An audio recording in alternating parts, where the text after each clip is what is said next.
The office lights were always too bright for him, but he never complained. Most people at the company barely noticed him anyway. To them, he was just another quiet worker who kept to himself.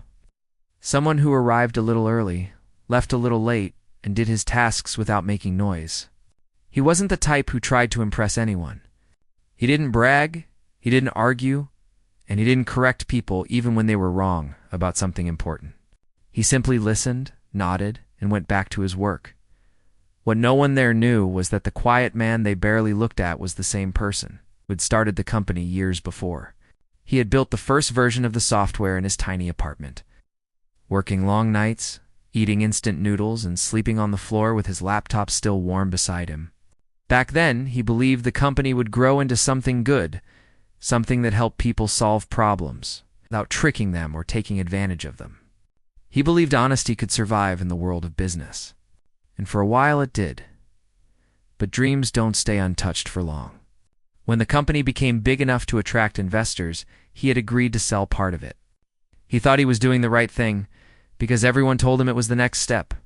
The investors promised resources, new partners, and a bigger future than he could build alone. He trusted them. He didn't know yet that the more he shared with them, the less control he would have. Eventually, the company changed so much that he wondered if it still belonged to him. The team grew, outside executives came in, and the original vision got buried under flashy plans and aggressive marketing ideas. He still kept shares more than most people realized, but he stepped away from the front stage. For a while, he lived quietly, thinking maybe it was better to let others lead. But then he heard things. Employees leaving because they felt stressed and unheard. Customers complaining about confusing new features they didn't want. Rumors of the executives pushing the product in a direction he never intended. And the worst part was the feeling deep down that maybe the place he created might turn into something harmful. He couldn't sit and watch that happen, so he made a choice that surprised even himself. Instead of coming back with a loud announcement, he returned quietly using a different name, a different job title, and a simple employee profile. He didn't hide his face. He simply relied on something he had learned. Long ago, people rarely notice the person who doesn't draw attention, and most of the executives had never met him in person. They knew the founder's name, but not his face. That was how he walked through the glass doors of his own company. One rainy Monday morning, as a mid-level developer, no fanfare, no announcement, just a man with a backpack, a worn-out jacket, and a calm expression. The security guard scanned his new badge and barely glanced at him. He found his assigned desk in a corner, near a window where he could see passing cars and people rushing to work. His desk was small, with a monitor that needed adjusting and a chair that squeaked every time he leaned back. Nothing about it suggested that the person sitting there once held the keys to the entire building. On the first day, no one talked to him except for a brief welcome from someone in HR, who handed him a notebook and told him where the coffee machine was. His team lead, a distracted man who talked too fast, introduced himself but forgot his name a few minutes later. That didn't bother him. In fact, he preferred it that way. He spent the first week quietly observing. He watched how people interacted, how decisions were made, and how rushed everyone looked. There were forced smiles, tired eyes, and the kind of silence that didn't come from peace, but from pressure. People joked, but their jokes were the kind that covered stress rather than joy. He joined team meetings where the executives talked more about numbers than people. They pushed deadlines that made no sense and approved features that went against the simplicity the product used to have. When someone tried to raise a concern, the room went cold. When he tried to ask gentle questions, they brushed him aside with quick comments like, "We don't have time for that," or "Just follow the guidelines." He wasn't offended. If anything, he felt sad. This wasn't the place he had imagined all those years ago. One afternoon, he stayed late at his desk, pretending to finish a bug fix while actually listening to the conversations around him. Two workers nearby were whispering about the most recent update. One said the new feature wasn't ready. The other said they had no choice because the executives wanted it released no matter what. They both sounded worried, and he could hear the frustration in their voices. He wished he could tell them who he really was. He wished he could say, "I understand. I never wanted the company to turn out this way." But he kept silent. Revealing himself too soon would change everything. He needed more time to see what was happening behind the scenes. What surprised him most was how invisible he felt. People walked past him without noticing, talked over him, forgot his name, and treated him like someone who had nothing important to say. At first, he found it amusing. But after a few weeks, he realized invisibility made it easy to learn the truth. People spoke freely around someone they didn't think mattered. He discovered that some employees worked late every night because they were afraid of missing deadlines.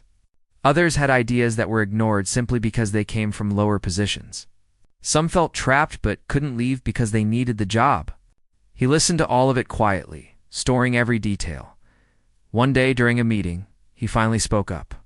Not loudly, not angrily. Just a calm question about a feature that would cause problems later. The room fell silent for a moment.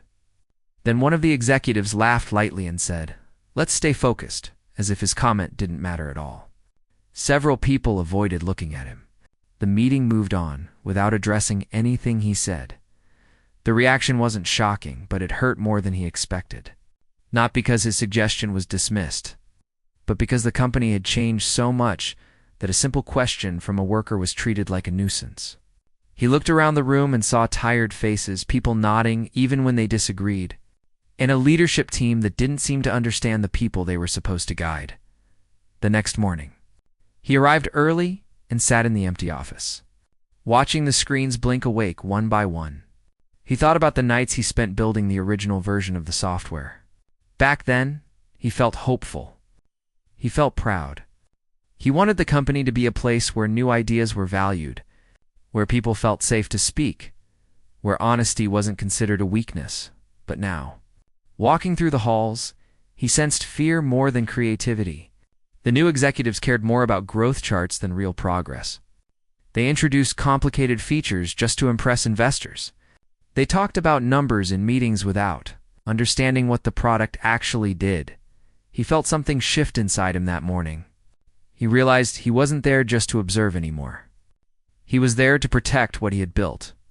He didn't know how yet, but he knew he couldn't simply watch things fall apart.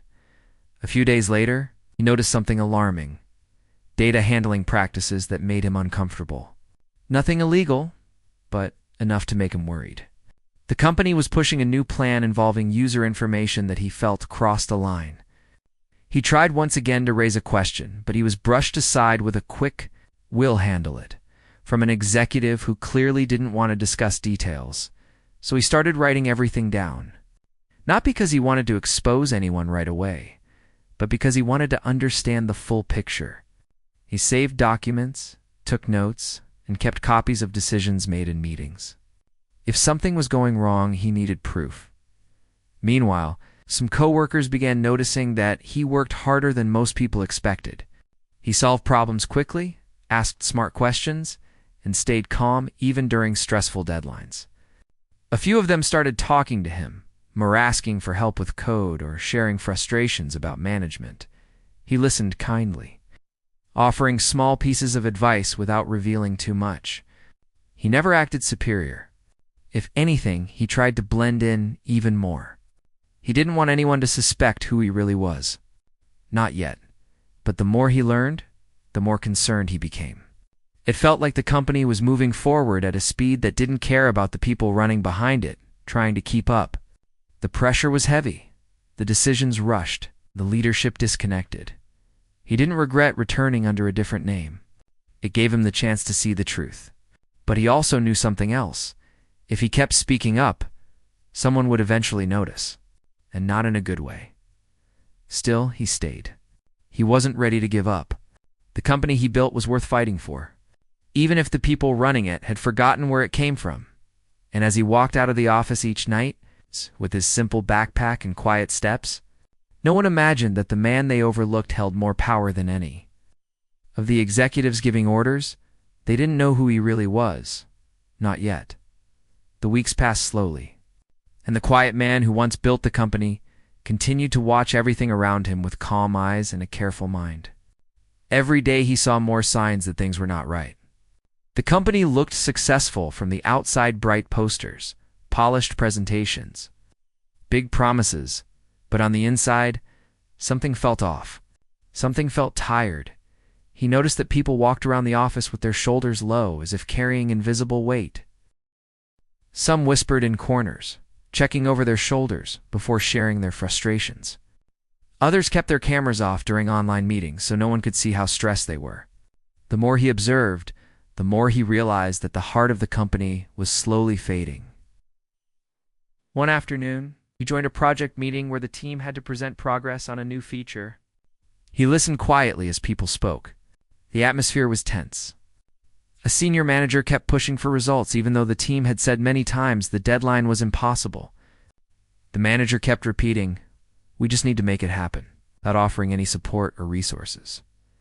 He sat back, watching the exchange carefully. He saw the tired look on the faces of the workers. He saw how they forced themselves to nod, even though they clearly disagreed. No one wanted to get in trouble. No one wanted to risk their job. The manager ended the meeting by saying, "No excuses. If you can't keep up, we'll find someone who can." Then he left the call without waiting for questions. The moment the meeting ended, a heavy silence filled the room. People stared at their screens or looked down at their desks. No one spoke. It wasn't just disappointment, they looked defeated. The quiet man felt a tightness in his chest. He had never wanted his company to become a place where people felt small. The original mission was to build tools that made life easier, not harder for both customers and workers. After the meeting, he walked to the break room. Only 2 people were there, talking in low voices. They didn't notice him standing by the doorway, so he waited quietly. One of them sighed heavily and said, "I can't keep doing this. Every week it gets worse." The other replied, "We should speak up, but you know how that goes. They'll say we're not team players. Or they'll say someone else can replace us." He stepped further inside so they wouldn't feel like he was eavesdropping. When they noticed him, they gave small smiles that didn't reach their eyes. He didn't want to make them uncomfortable, so he just nodded and went to make tea. But inside, he felt the weight of their words. As the days went by, he saw many more problems. The company had started using customer information in ways that seemed unclear and rushed. They were not doing anything illegal, but they were pushing boundaries he felt shouldn't be pushed. The company he had dreamed of building was supposed to respect people, not treat them like numbers on a screen. He tried to raise a gentle question during a meeting with 2 executives. He didn't accuse or argue. He simply asked, "Do we need clearer guidelines to make sure we're respecting user privacy?" One executive waved his hand and said, "It's fine. The legal team approved it." The other added, "We don't have time to worry about small details. We need results. Just follow instructions." They moved on immediately. Ignoring him, something about the way they dismissed him made him feel both invisible and strangely empowered. They had no idea who they were ignoring. They didn't realize the man they brushed aside still held a position on the board and more influence than they could imagine. But he didn't want to use that power yet. Not until he understood exactly what was happening. So he continued to observe. He noticed a junior worker, someone soft-spoken who always stayed late. The worker was talented but looked constantly overwhelmed. One evening, after most people had left, he passed by and heard them quietly muttering to themselves, shaking slightly as they tried to solve a bug. He walked over and gently asked, "Need help?" The worker looked up, surprised. "Oh, I don't want to bother you." "It's no bother," he said softly. "Let's take a look together." Within minutes, they solved the issue. The worker's eyes brightened with relief. "Thank you," they said. "I've been stuck for hours." He smiled kindly. "It happens to all of us." That small moment reminded him why he loved building things. Because building was supposed to feel collaborative, supportive, human. But moments like this were rare now. Most people were too stressed to help each other. Everyone was trying to survive. In another department, he discovered something else troubling. An upcoming release was being rushed without proper testing.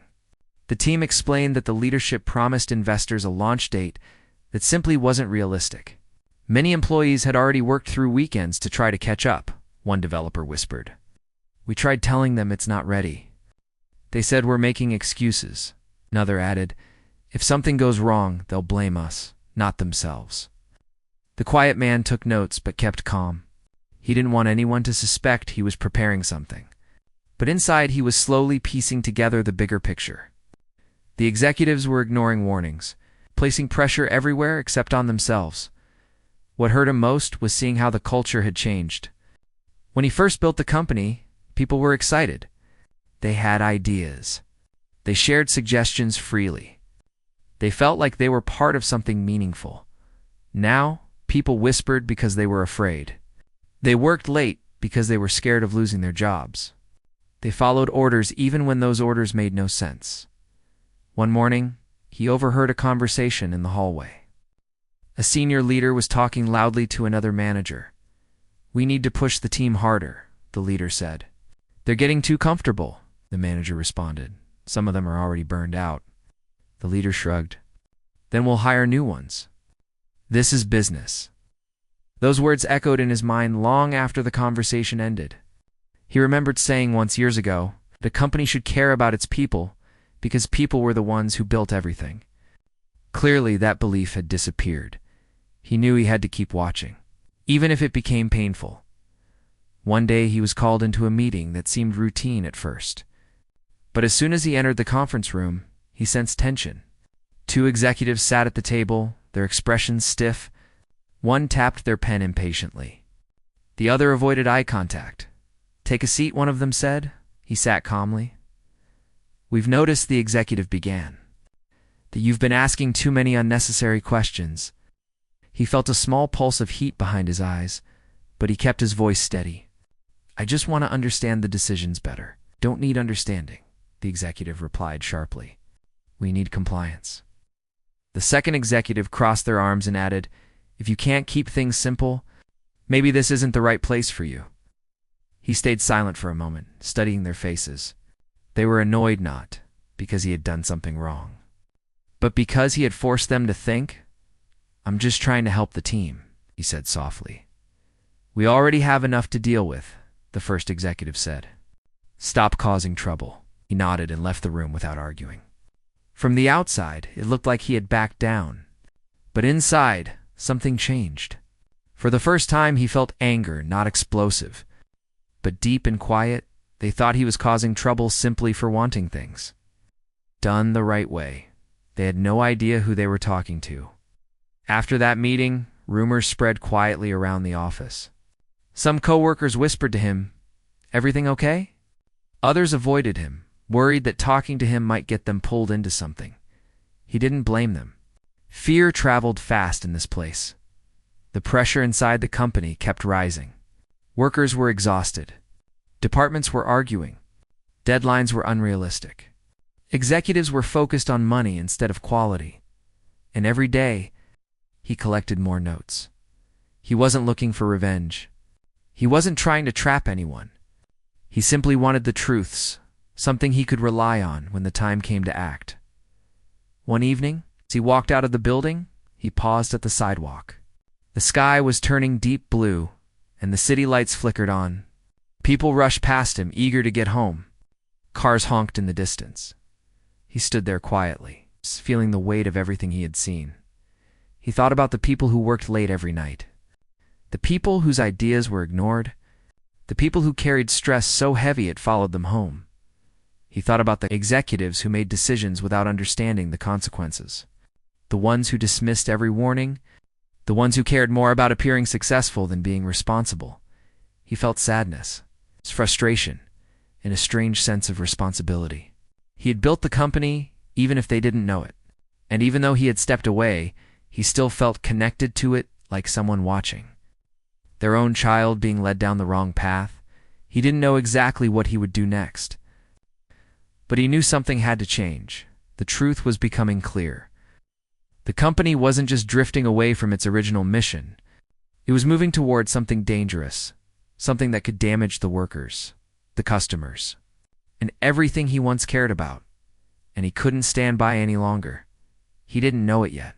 But the path he had chosen, quietly returning, quietly observing, was about to collide with the leadership in a way none of them expected. He would soon learn how far the executives were willing to go to silence anyone who questioned them. And they would soon learn that the quiet man they tried to silence had more power than they ever imagined. The morning everything changed began like any other. The office lobby smelled faintly of fresh coffee. People hurried past the entrance with tired eyes, and the quiet man walked in with his usual slow steps and simple backpack. There was nothing unusual in the air, nothing that warned him that by the end of the day, he would be standing on the sidewalk with all his things in a cardboard box. He arrived early, as he always did, and took a seat at his desk near the window. The sun was just beginning to rise, painting soft light across the office floor. For a few peaceful minutes, he typed away, reviewing a small piece of code and fixing a bug left over from the previous day. But as the building filled with more people, he felt a strange tension in the air. Something was different. The usual morning chatter was missing. People spoke in short sentences. They looked around too much. It felt like the calm before a storm. He brushed off the feeling at first. Stress had become normal in the office, so maybe this was just another heavy day. But then his team lead walked toward him with an expression he couldn't read. Not angry, not sad, just uncomfortable. Like someone carrying news they didn't want to deliver. "Hey," the team lead said quietly. "Can you step into the small meeting room? HR needs a word with you." The quiet man looked up, surprised but calm. Of course. He stood and followed the team lead. As they walked, he noticed people watching from the corners of their eyes. Some looked confused. Others looked away quickly, pretending not to see. He entered the meeting room where 2 HR representatives were waiting. Along with a senior executive he had spoken to once before, the same one who told him not to ask. So many questions. The door closed behind him. He took a seat. His hands stayed relaxed on the table, and he kept his expression neutral, though he felt a faint unease in the pit of his stomach. One HR representative cleared their throat. "Thank you for coming in. We'll keep this brief." The executive folded their arms. "We've received multiple reports about your behavior." He blinked slowly. "Reports?" "Yes," the executive said firmly. "It seems you've been undermining leadership decisions and causing disruption within the team." He sat up slightly, confused but still calm. "I haven't undermined anyone. I only asked questions when something didn't feel right." "That's exactly the issue," the executive said sharply. "You question everything. You slow down meetings.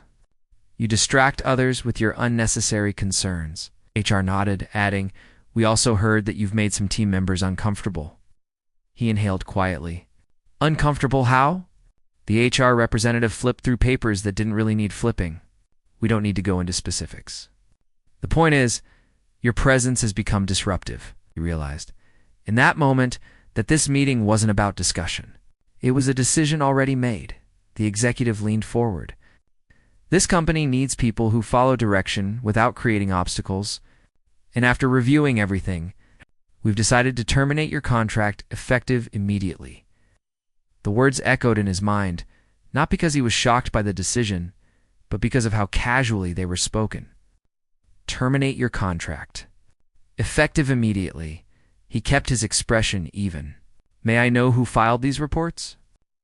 The executive smirked slightly. "That information is confidential." "May I see the reports?" he asked. HR shook their head. "They are internal documents. Not available for review." He paused for a moment, letting their words settle. Inside, he felt something shift. Not fear, not panic, but a heavy sadness that wrapped around his ribs. He had built this place.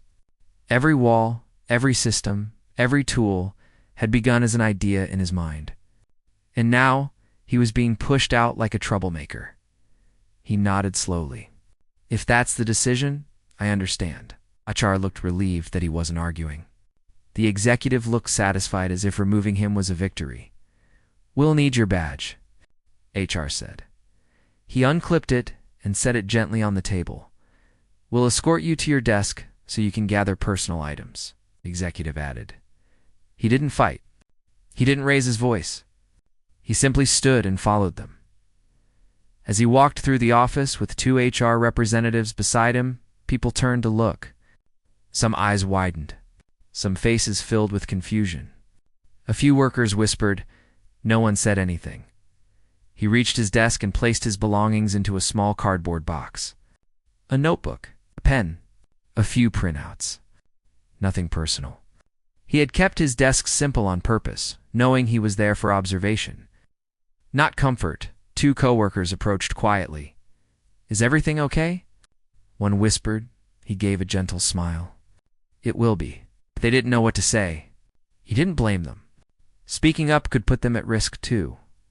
Another coworker, someone who had asked him for coding help many times, looked heartbroken.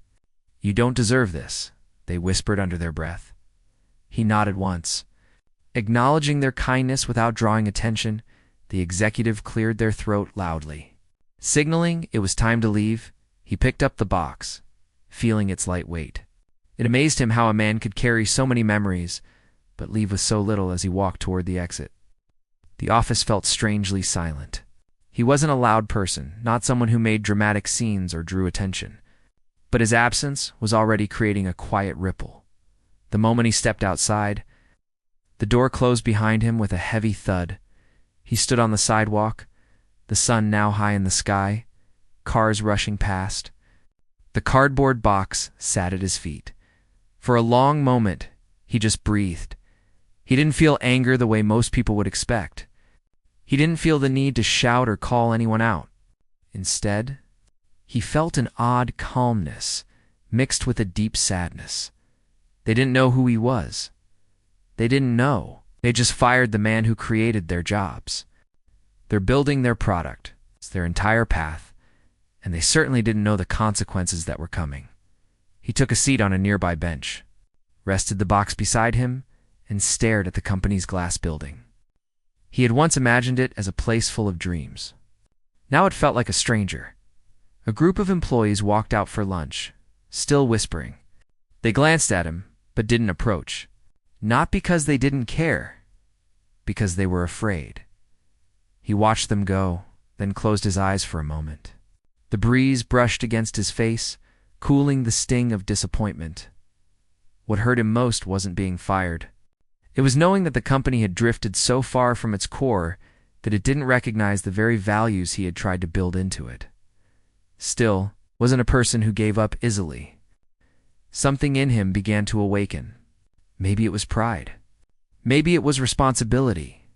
Maybe it was simply the knowledge. He couldn't allow the wrong people to lead the company any longer. He opened his eyes and looked up at the building again, this time with a steady, firm expression. He might have walked out carrying a cardboard box, but what he still carried inside him was much heavier. The truth. He had documents, notes, patterns of behavior, meeting summaries, decisions that didn't make sense, and evidence that certain leaders were mismanaging not only the product but the people behind it. He had enough information to raise serious questions, but he wasn't going to storm in with accusations. That wasn't his way. Instead, he stood up slowly, lifted the cardboard box, and began walking home. Every step felt lighter than the one. For getting fired wasn't the ending. It was the turning point. That afternoon, he placed the cardboard box on his small kitchen table and went through the items. He didn't need most of them. The only important things were the notes, the documents, the digital records he had saved before leaving. He opened his laptop, took a deep breath, and began organizing everything. He created folders, labeled them clearly, reviewed timestamps, compared decisions, checked inconsistencies. Hours passed. The more he arranged the information, the clearer the picture became. The executives weren't simply careless. They were steering the company in risky directions, ignoring warnings, pushing unstable features, and creating an unhealthy environment for workers. The company was headed straight into a wall, and they didn't even realize it. But he did, and he now had the power to do something about it. By the time the sun began to set, he was sitting in the quiet glow of his apartment with everything laid out neatly in front of him, every detail he needed for the next step. He leaned back in his chair and let out a slow exhale. They had kicked him out, but they had no idea who they had just kicked out. They didn't know they had fired the founder. They didn't know he still held the majority of influence on the board. They didn't know he had returned not as a worker, but as someone who wanted to protect his creation, and now they didn't know that the man they tried to silence was preparing to speak louder than ever. His firing wasn't the end of his story, it was the beginning of theirs. And when the time came, the people who pushed him out would finally learn the truth. They had fired the wrong man. They had fired the man who still held the power to change everything. The hours before the meeting felt strangely calm for him. It was the kind of calm that comes right before a storm. The quiet space where a person gathers the pieces of themselves and prepares to do what they've been avoiding for too long. He sat at his small apartment table, the same table where he'd once sketched the first idea for the company on a napkin. Now it was covered with papers, notes, and the documents he had collected during his months inside the company. He looked over everything again and again, not because he didn't trust the information, but because he needed to feel ready. He needed to feel grounded. He didn't want revenge. It wasn't anger that pushed him forward. It was something deeper, something almost painful, a sense of responsibility. He had built the company from nothing, and he had believed in it. Seeing it become something he didn't recognize had hurt him in a way he hadn't shown anyone, and being pushed out like he was worthless, like he meant nothing, had only confirmed that things had gone wrong inside the place he once loved. As he prepared, he remembered the last moments in the office, the cold way he had been told to leave, the way people avoided eye contact because they were afraid their sympathy might get them in trouble. He remembered standing outside the building with his small box of things, wondering if he had made a mistake coming back at all. But the truth was, he couldn't walk away. Not yet, not when everything he cared about was at stake. By the time he arrived at the tall glass building where the board meeting would be held, he felt steady. The security guard recognized him from his past years as the founder and nodded politely. It was strange. Inside the company, as an employee, no one had known who he was. But here, at this more executive level, memories hadn't faded. He took the elevator up to the 32nd floor. His heart knocked hard against his ribs, not from fear but from anticipation.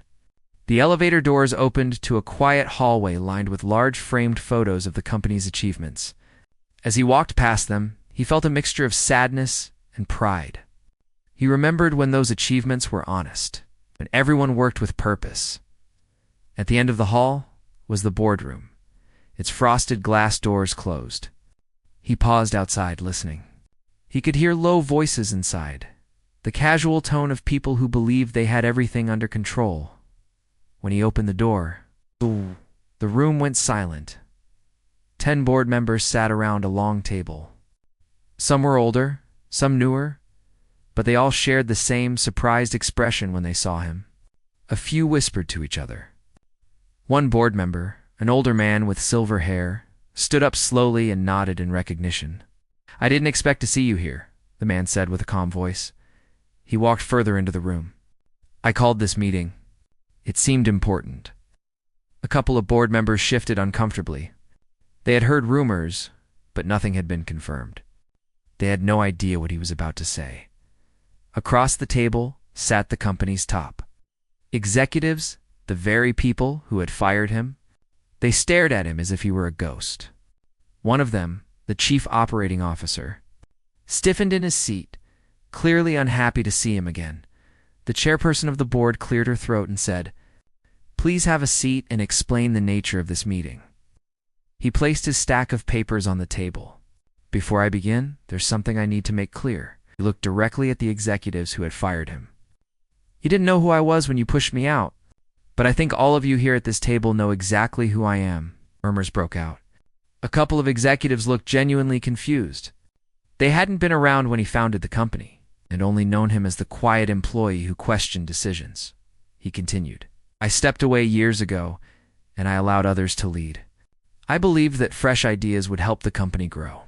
But what I didn't expect was how far the company would drift from the values it was built on. So I came back quietly, without title or authority, because I wanted to understand what had happened." He paused. "And what I found was not easy to watch." He opened the first folder and spread out several documents, meeting transcripts, internal reports, screenshots of message threads, policy violations that had gone ignored. One of the board members leaned forward. "Is all of this confirmed?" "Every word," he replied. "I witnessed it myself." The chief financial officer glanced nervously at the documents. The chief operating officer crossed his arms. Refusing to look down, the board chairwoman studied each paper with growing concern. "Why didn't you bring this to us earlier?" He hesitated. "Because I wanted to be sure. And because when I tried to raise concerns as an employee, I was ignored and then removed." He looked at the executives who had forced him out. "You thought I was causing trouble? But I was trying to protect the company from exactly what we're discussing right now." A tense silence filled the room. Finally, the chief operating officer spoke, his tone defensive. "You're exaggerating. This is just the usual noise from the lower levels. We make decisions based on what's best for the company." The founder shook his head slowly. "What's best for the company? Or what's easiest for you? The people working under you are burned out, scared, and unheard. You approved strategies that risked customer trust. You ignored warnings, pushed unrealistic deadlines, and treated employees like disposable tools. That isn't leadership. That's negligence." His voice wasn't loud, but it carried weight. The board members exchanged uneasy looks. The older man with silver hair leaned back and said, "We need to address the ownership issue before we proceed further. As far as we know, you still hold your silent shares."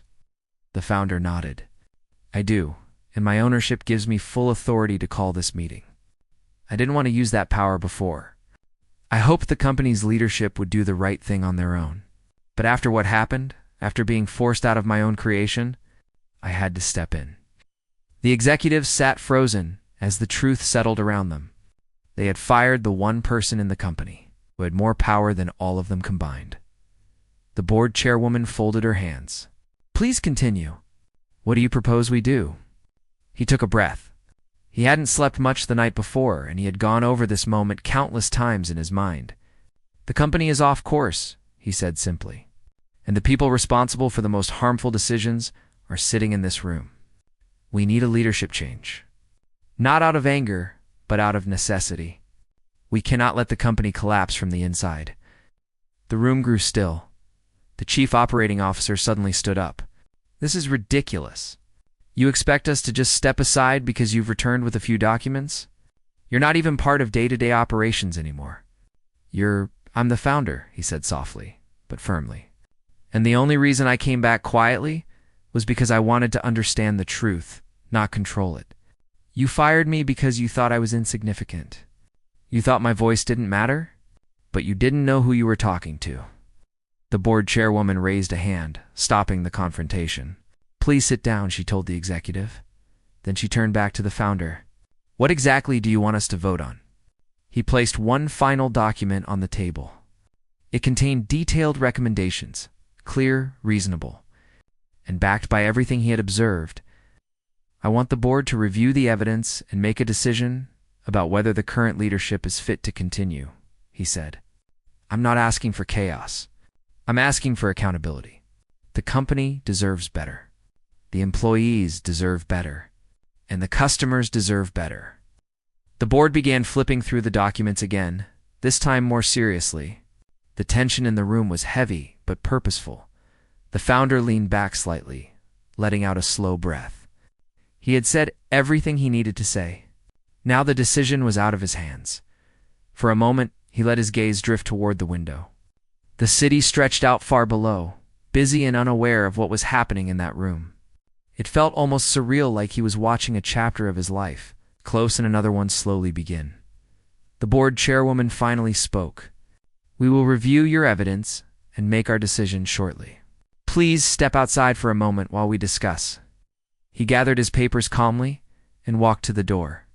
As he stepped out into the hall, he realized his hands were trembling just a little, not from fear, but from the weight of everything he had carried for so long. This was the moment he had hoped he would never need. But it was the moment the company needed most, and deep down, he knew the truth. Whatever the board decided next would change everything. Either the company would reclaim its true purpose, or it would lose the last chance it had to survive. He stepped back into the boardroom. after what felt like the longest wait of his life. The hallway outside had been silent, but inside his head, everything had been loud memories. Doubts, hopes, and fears all blending together. When he re-entered the room, every pair of eyes turned toward him. Some looked thoughtful, others tense, and a few looked outright nervous. But he didn't focus on them. He stayed calm, steady, ready for whatever the board had decided. The board chairwoman cleared her throat and spoke first. "Thank you for your patience. We have reviewed your evidence carefully, and we have reached a decision." The room was so quiet he could hear the faint hum of the lights above. She continued. "The board agrees that the company has drifted away from its original values, and that certain leaders have made decisions that were not in the best interests of the employees or the customers. Based on our review, we will be making a leadership change effective immediately." A ripple of shock moved across the executives at the far end of the table. Some of them leaned back, eyes wide. Others clenched their jaws or stared down at their hands.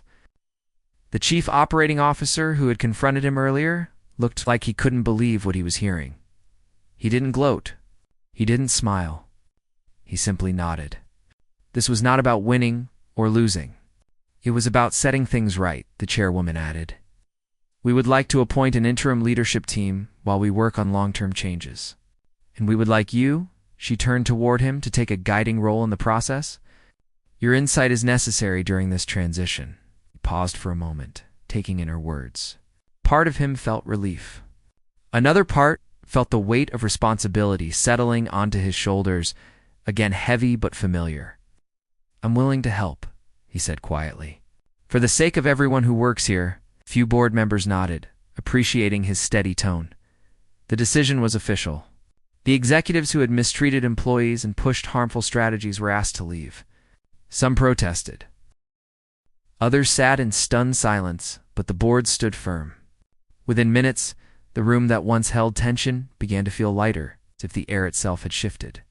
Once the meeting ended, he stepped out into the hallway again. This time he didn't feel nervous. He felt peaceful. In a strange way. He walked toward the elevator slowly, his footsteps soft on the carpet. As if he were walking through a memory, he took the elevator down to the main floor. The doors opened to the familiar lobby, the place where he'd stood with a box in his arms not long ago, after being pushed out. He remembered the sting of that moment, how small he had felt. But now things were different. Word of the board's decision had traveled fast. Employees gathered in small groups, whispering quietly. Some looked confused. Others looked hopeful. When they saw him walk out of the elevator, many of them straightened, unsure what to do. He didn't expect anyone to approach him. He didn't expect applause or sympathy or recognition. But then one of the employees from his old team took a hesitant step forward. "Sir," the worker said softly, "is it true? Are things really changing?" He gave a warm, steady nod. "Yes, they are." More employees gathered around, not too close, but close enough to show they cared. Someone thanked him for speaking up. Another thanked him for noticing the problems that too many people had ignored. Their faces held a mix of surprise, hope, and relief. It struck him then how much fear had existed within the company. People had been so afraid to voice concerns that when someone finally did, it felt like a breath of fresh air. He spoke gently. "All of you deserve a workplace where your ideas matter and where you're treated with respect. That's what we're going to rebuild. Together." Few people smiled. Some looked emotional, as if they'd been waiting a long time to hear those words. Later that day, he was given temporary access to his old office, the one he had left behind years before. When he pushed the door open, he felt a wave of memories. The office looked almost untouched, the same simple furniture. The same framed photo of the first product on the wall. He walked in slowly, touching the desk with the flat of his hand. It felt strange, returning to a space that once belonged to him but had become a relic of another life. He sat down, letting the silence fill the room. He thought about the early years when he had slept on this very sofa during late-night work sessions, when he had believed anything was possible. When the company was small and honest and full of heart, somewhere along the way, things had gone off track. But now he had a chance to bring it back. He opened his laptop and began writing new guidelines. Simple, human-centered principles that reflected the company he had always wanted to build. Fair treatment, open communication, realistic project expectations, and transparency in leadership decisions. Not rules meant to restrict people, but values meant to empower them. In the weeks that followed, changes were slow but steady. Employees noticed the difference almost immediately. Meetings became more open. Feedback sessions were held regularly. Small wins were celebrated again. The atmosphere shifted from tense to collaborative. People started smiling more. During this transition, he made sure to stay approachable. Instead of hiding behind a title, he walked the floors, talked to teams, listened to concerns, and watched the workplace come alive again. Some workers still seemed surprised to see him, this quiet man, who had once seemed so ordinary, now at the center of the company's rebirth. One afternoon, while standing near the break room, an employee approached him with a grateful expression. "I didn't recognize you at first," the employee admitted. "But now I get it. You weren't just here to work. You were here because you cared," he smiled. "I still do." The more he interacted with people, the more obvious it became that the company wasn't just a building or a brand.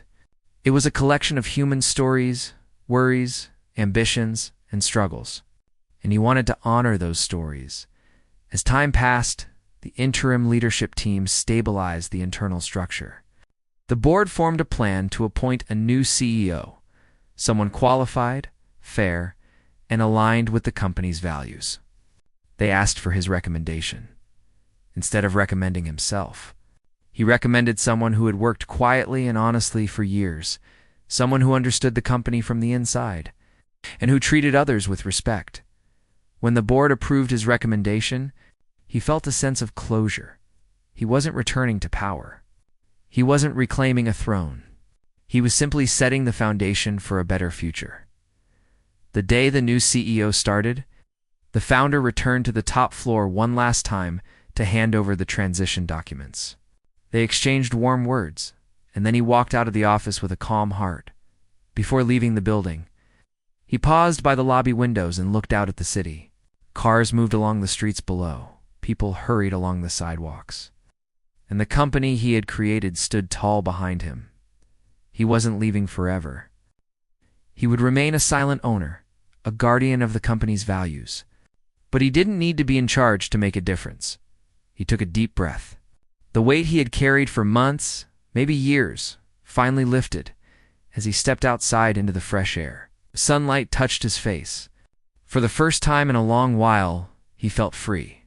Not because he had won something, but because he had done the right thing. He walked away with steady steps, leaving behind a company that was no longer broken and a future that felt full of promise. And though almost no one outside the building would ever know the full story of what happened behind those walls, he knew the truth. He had been kicked out of his own company, but he had come back. Not to punish, not to take revenge, but to bring it back to life. In the end, that was the victory that mattered most.